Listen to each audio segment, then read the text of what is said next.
you had been able to take part in the survey, what would you have said? Would you have wanted it to be put in a museum long term? Do you want it back on its plinth?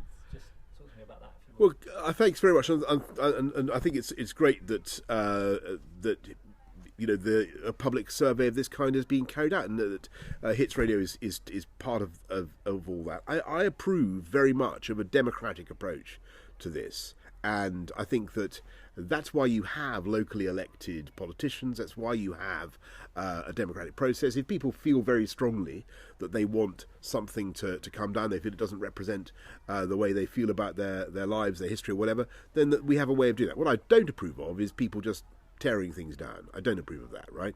And I think that's wrong. My general view about this, if you want my sort of where my gut is on this, I think that we should broadly recognise that we have an incredible history, not all of which we're necessarily proud of, but which we can't simply Tipex out, boundarise, censor.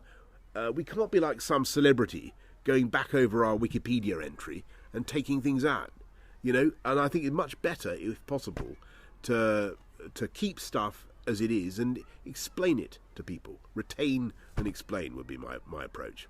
If I can ask a follow-up on that, I mean, yeah.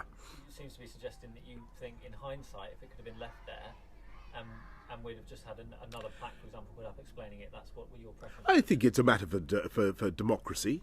I think local people should decide through the normal democratic processes, through planning processes, which we've just been talking about. That's the way to do these things. But if I'm giving you my instinct, because I think, look around the landscape, the cityscapes, the townscapes of our country.